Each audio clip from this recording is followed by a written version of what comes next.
Tonight, walking neighborhoods plagued with a sharp rise in gun-related violence. We're out there with the man who says he was once caught in the crossfire himself. West Palm Beach leaders vowing to take back the streets. News Channel 5's Jason Hackett with the plan from the city and a man who is all too familiar with that violence.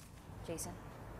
Now, Everett Mitchell has lived here ever since he was 3. He's no stranger to law enforcement, and he knows about many of the issues that people out here are dealing with. Today, we walked around with him in the neighborhood to talk about those issues and possible solutions.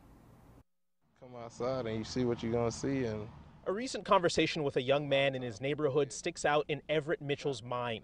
I was asking him, man, why you keep doing what you're doing or whatever? He said, cuz, man, I got to make sure I eat. I got to make sure my sister's eating. Mind you, he's 13 years old. Mitchell says he's no stranger to that world of drugs and violence. Growing up in a single-parent home in a tough neighborhood, it was all about survival. At the time, I felt like that's what I had to do.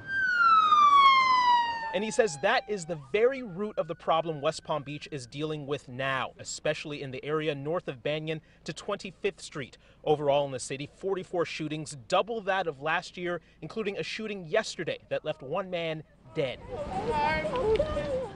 This is not something that's acceptable for our community. The mayor arranging an emergency meeting with community and religious leaders to discuss an issue that has no easy solution.